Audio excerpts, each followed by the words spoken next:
ዝነኛዋ አትሌት ሕይወቷ አለፈም። የፓርላማ እጩዎች ቁጥርም ይፋ ተደርጓል።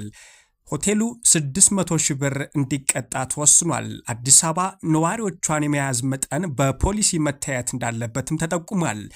የአፍሪካ እድገት ለመላው ዓለም መሆኑም ተነግሯል። ፈረንሳይ ፊቷን ወደ እንግሊዘኛ ተናጋሪ ሀገራት አድርጋለች። ለምን ይሆን? ሰላም ጤና ይስጥልን፣ እንደምን አላችሁ ውድ የኢትዮጵያ ድምፅ ተከታታዮች። የኢትዮጵያ ድምፅ ለግንቦት 4 ቀን 2018 ዓ.ም ያዘጋጃቸው ዜናዎች ከይሳት ጀምሮ ወደ እናንተ የሚያደርስ ይሆናል። አብራችሁን ትሆኑ ዘንድ በአክብሮት ጋብዘናል። ቀዳሚ ወዳደረግነው ዜናችን አልፈናል። የአዲስ አበባ ነዋሪዎቿን የመያዝ መጠን በፖሊሲ ሊታይ እንደሚገባ ተገለጸ። አዲስ አበባ የሚያስፈልጋት የህዝብ ቁጥር ምን ያህል ነው የሚለውን መመለስ የሚችል ፖሊሲ ሊኖር እንደሚያስፈልግ የተናገሩት የከተሞች ፕላን ተመራማሪ የሆኑት ዶክተር እሸታየሁ ክንፉ ናቸው። በዛሬው ዕለት ናሽናል ሚዲያ አክሲዮን ማህበር ወይም ኤንቢሲ ኢትዮጵያ አዲሲቷን አዲስ በሚል ርዕስ የአዲስ አበባ ከተማን የማደስና የልማት ስራዎች ዙሪያ ያተኮረ የውይይት መድረክ በአድዋ ሙዚየም አካሂዷል። በውይይት መድረኩ ጥናታዊ ጽሑፍ ያቀረቡት የከተሞች ፕላን ተመራማሪ ዶክተር እሸታየሁ ክንፉም ከመድረኩ ተሳታፊዎች የአዲስ አበባን ከተማ የህዝብ ቁጥር የማስተናገድ አቅምን በተመለከተ ጥያቄ ቀርቦላቸው ነበረ። አዲስ አበባ ምን ያህል የህዝብ መጠን ታስተናግድ ወይስ በዚሁ ትቀጥል የሚሉ አከራካሪ የፖሊሲ ጉዳዮች በመንግስት ሊታዩ የሚችሉ መሆኑን የተናገሩ ተመራማሪም በዝግጅት ላይ ያለው 11ኛው የአዲስ አበባ ከተማ ማስተር ፕላን ይህንን የሚያመላክትና ታሳቢ ያደረገ እንዲሆንም ጥሪ አቅርበዋል። ዶክተር እሸታየሁ ከተማ ዝም ብሎ መለጠጥ የለበትም፣ ከተማ የትም ዓለም ላይ ዝም ብሎ አይለጠጥም ሲሉም ገልጸዋል። ተመራማሪው እንደ አብነት ሲጠቅሱም ቨርጂኒያ፣ ዲሲ፣ ሜሪላንድ 3 ከተማ ዋን ፈንክሽናል የሆኑ ናቸው፣ ግን ህጋቸው ሁሉ ይለያያል። በመስመር መካከል በመንገድ መካከል ይለያያል። አዲስ አበባ የዛ አይነት የከተማ እድገት ማዕከል ነው መሆን ያለባት የሚለው ቢሰመርበት ሲሉም ተናግረዋል። አዲስ አበባ ፊዚካል ወይም ኦፕሬሽናል ፈንክሽናል ላውንደሪ ያላት ከተማ እንደመሆኗም የአንድ ከተማ ፈንክሽናል ስፌር የአስተዳደራዊ ወሰኗ በላይ ሊሄድ ይችላል ሲሉ ማክነዋል። ከተማዋ የሀገሩን 60 በመቶ ጂዲፒ እንደመሸከሟና የሁሉም ነገር ማዕከል እየሆነች መታለች ያሉት ተመራማሪው ይህ መቀጠል አለበት ወይስ ዲሴንትራላይዝ መሆን አለበት? ምን ያህል ሰው ማስተናገድ አለባት? የሚሉ የፖሊሲ ጉዳዮች አሉ። ይሄ መንግስትም የማያቸው ይመስለኛል ሲሉም መልሰዋል። ከፍቃድ ውጪ በእግረኛ መንገድ ላይ የንግድና የኩነት አገልግሎት የሰጡ 329 አካላት ላይ የእርምት እርምጃ ወሰድኩ አለ የአዲስ አበባ ትራፊክ ማኔጅመንት ባለስልጣን። በተመሳሳይ ሁለት ባንኮችም 252 ሺህ ብር ተቀጥተዋልም ሲል ገልጿል። ከፍቃድ ውጪ የኤግዚቢሽንና ባዛር አገልግሎት ለመስጠት በተንቀሳቀሱ 329 ግለሰቦች፣ ድርጅቶች ላይ መርማሪው ባስቀመጠው የደንብ መተላለፍ ቅጣት መሰረትም ከ10 ሺህ ብር ጀምሮ የተለያዩ የገንዘብ መጠን ቅጣት እንደጣለባቸውም ባለስልጣኑ ገልጿል። እንዲሁም ፍቃድ ሳይኖራቸው በህገ ወጥ ሁኔታ መንገድ ዘግተው አገልግሎት ሲሰጡ የነበሩ ሁለት ባንኮች ላይም 252 ሺህ ብር መቀጣታቸውን አሳውቋል። የአዲስ አበባ ትራፊክ ማኔጅመንት ባለስልጣን መንገድ በጊዜያዊነት ዘግቶ ለመጠቀምና የመንገድ ላይ ሁነት ፍቃድ አስተዳደር ቁጥጥር አፈጻጸም መመሪያ ቁጥር 11/2012 መሰረትም ጥያቄዎች ሲቀርቡ የመንገዶች ሁኔታ ታይተው የትራፊክ እንቅስቃሴው የማያውክና ለአደጋ የማያጋልጥ ሆኖ ሲያገኘው ፍቃድ ይሰጣልን ብሏል። ባለፉት 9 ወራትም ለኤግዚቢሽንና ባዛር፣ ስፖርታዊና ሌሎች ሁነቶች በመመሪያ መሰረት ለ144 አካላት ፍቃድ እንደተሰጣቸውም ገልጿል። እንደዚሁም ዲሎፖል ኢንተርናሽናል ሆቴል 600 ሺህ ብር ተቀጣ። የአዲስ አበባ ደንብ ማስከበር ባለስልጣን በቂርቆስ ክፍለ ከተማ የሚገኘውን የዲኖፖል ኢንተርናሽናል ሆቴል የሽንት ቤት ፍሳሽ ወደ ወንዝ በመልቀቁ ምክንያትም የ600 ሺህ ብር ከፍተኛ የገንዘብ ቅጣት ጥሎበታል። ተቋሙ ቀደም ሲል በተመሳሳይ ድርጊት ተቀጥቶ የነበረ ቢሆንም ድርጊቱን በተደጋጋሚ የቅጣቱን መጠን ወደ እጥፍ እንዲያደርግ ተደርጓል ተብሏል። ከገንዘብ ቅጣቱ በተጨማሪም ችግሩ እስኪስተካከል ድረስም የብክለቱ መንስኤ የሆኑት የሆቴሉ መጸዳዳ ቤቶች እንዲታሸጉም ተወስኗል። ባለስልጣን ከተማ አስተዳደሩ በከፍተኛ ወጪ እያለማቸው ያሉትን የወንዝ ዳርቻዎች የሚበክሉ አካላት ላይ እርምጃውን አጠናክሮ እንደሚቀጥልም አሳውቋል።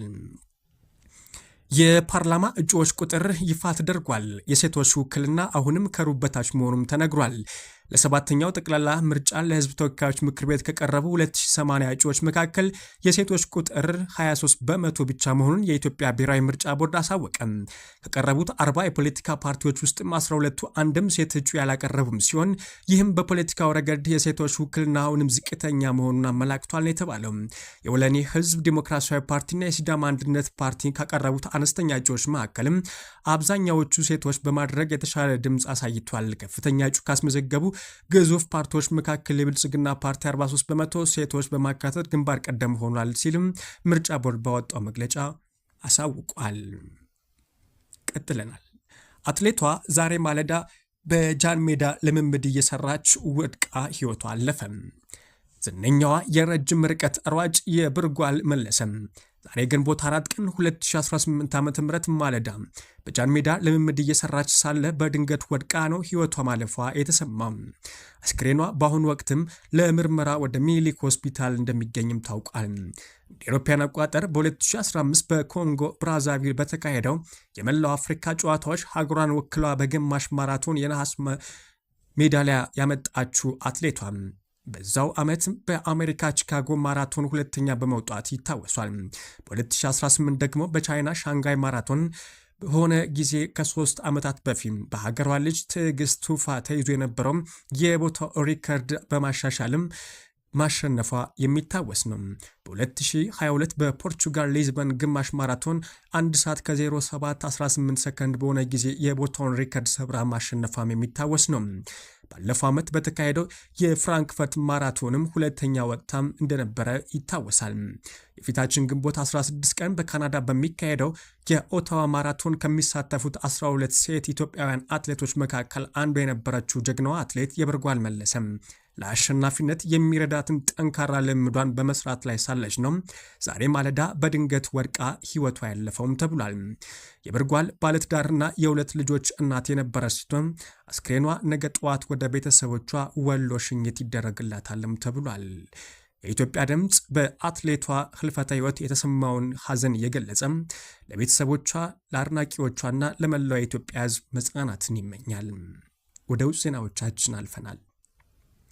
አፍሪካ ካልተሳካላት አውሮፓ ተስፋ የላትም ሲሉ ፕሬዝዳንቱ ተናገሩ። የፈረንሳይ ፕሬዝዳንት ኢማኑኤል ማክሮን አፍሪካን በሚመለከት ባደረጉት ንግግራቸው የአውሮፓና የአፍሪካ ጣፋንታ የማይነጣጠል መሆኑን በግልጽ አሳውቀዋል። ፕሬዝዳንቱ አፍሪካን ምን ማድረግ እንዳለባት ለመናገር አለመምጣታቸውን ገልጸው የአፍሪካ ስኬትም ሆነ ውድቀት የአውሮፓም ጭምር መሆኑን አጽንኦት ሰጥተዋል።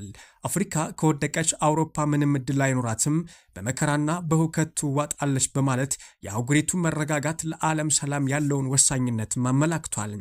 ፕሬዝዳንቱ አክለውም ስለ አውሮፓ የቀኝ ግዛት ታሪክ እውነቱን ከመናገር ወደኋላ አላሉም። የአውሮፓ ቀኝ ግዛት ወንጀለኞች የማይካዱ ናቸው በማለት በታሪክ የተፈጸሙ ስህተቶችና አስከፊ እውነታዎችን በይፋ አምነዋል። እርሳቸው የሚወክሉት ትውልድ ቀኝ ግዛት በሌለበት ወቅት የተወለደ መሆኑን የጠቀሱት ማክሮን ንግግራቸው ለትምህርት ሳይሆን ለወደፊት አብሮነት አዲስ ምዕራፍ ለመክፈት ያለመ መሆኑን ገልጸዋል። ይህ ንግግር ያለመ መሆኑን ይህ ንግግራቸው አውሮፓ ለአፍሪካ ያላትን የቀድሞ የጌታና የሎሌ ግንኙነት ወደ እኩልነት የመቀየር ያላትን ፍላጎት የሚያሳይ መሆኑን ተወስቷል። ፈረንሳይ ፊቷን ወደ እንግሊዘኛ ተናጋሪ የአፍሪካ ሀገራት አዙራለች። የፈረንሳዩ ፕሬዝዳንት ኢማኑኤል ማክሮን በኬንያ መዲና ናይሮቢ በተካሄደው አፍሪካ ፎርዋርድ ጉባኤ ላይ ለአፍሪካ አህጉር የሚሉ የ$27 ቢሊዮን አዲስ የኢንቨስትመንት እቅድ ይፋ አድርገዋል። ይህ ኢንቨስትመንት በዋናነትም በታዳሽ ኃይል፣ በግብርናና በአርቲፊሻል ኢንተሊጀንስ ዘርፎች ላይ ትኩረት የሚያደርግም ሲሆን በፈረንሳይና በአፍሪካ መካከል እስከ 250 የሚደርሱ የሥራ ዕድሎችን የሚፈጥር ተብሎም ይጠበቃል። ፕሬዝዳንቱ ይህ እርምጃም በሁለቱ ወገኖች መካከል በእኩልነት ላይ የተመሰረተ አጋርነት በተግባር ለማሳየት ያለመ መሆኑን ገልጸዋል። በዚህ ታሪካዊ ጉባኤ ላይ ጠቅላይ ሚኒስትር ዶክተር አብይ አህመድን ጨምሮ ከ30 በላይ የአፍሪካ ሀገራት መሪዎች እንደዚሁም እንደ አሊኮ ዳንጎቴ ያሉ ታዋቂ ባለሀብቶችም ተገኝተዋል። ጠቅላይ ሚኒስትር አብይ በወቅትም ኢትዮጵያ በአረንጓዴ ኢንዱስትሪና በኤነርጂ ሽግግር ያላትን ግንባር ቀደም ተሞክሮም ያካፈሉም ሲሆን በሌላ በኩል እንደ ቶታል ኤነርጂስ እና ሲኤም ሲጂኤም ያሉ ግዙፍ የፈረንሳይ ኩባንያዎች በአህጉሪቱ ላይ ያላቸውን ተሳትፎ እንደሚያሳድጉና የሞምባሳ ወደብን ለማዘመን 700 ሚሊዮን ዩሮ ኢንቨስት እንደሚያደርጉም አሳውቀዋል። አሜሪካ በኢትዮጵያ ላይ ጥላው የነበረውን የጦር መሳሪያ ማዕቀብ ማንሳቷን በይፋ አሳወቀች።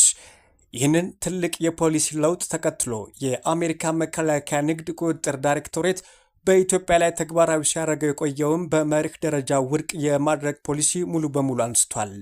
በአዲሱ ዓለም አቀፍ የጦር መሳሪያ ዝውውር መመሪያም የፖሊሲ ለውጥ መሰረት ቀደም ሲል ከኢትዮጵያ ጋር ለሚደረጉ ማናቸውም የጦር መሳሪያ ግብይቶችና የጸጥታ ትብብር ፍቃድ ጥያቄዎች ያለምንም ቅድመ ሁኔታ ውድቅ ይደረጉ የነበረ ቢሆንም አሁን ግን ዳይሬክቶሬቱ እያንዳንዱን የፍቃድ ጥያቄ እንደየሁኔታውና እንደየአስፈላጊነቱም እየገመገመ የሚያስተናግድ ይሆናል ተብሏል።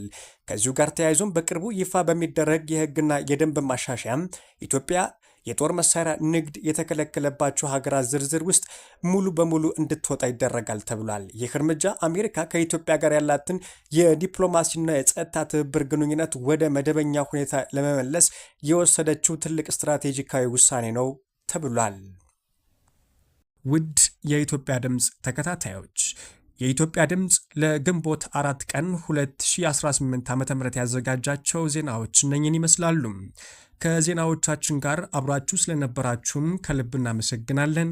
ሰላምን ተመኘን።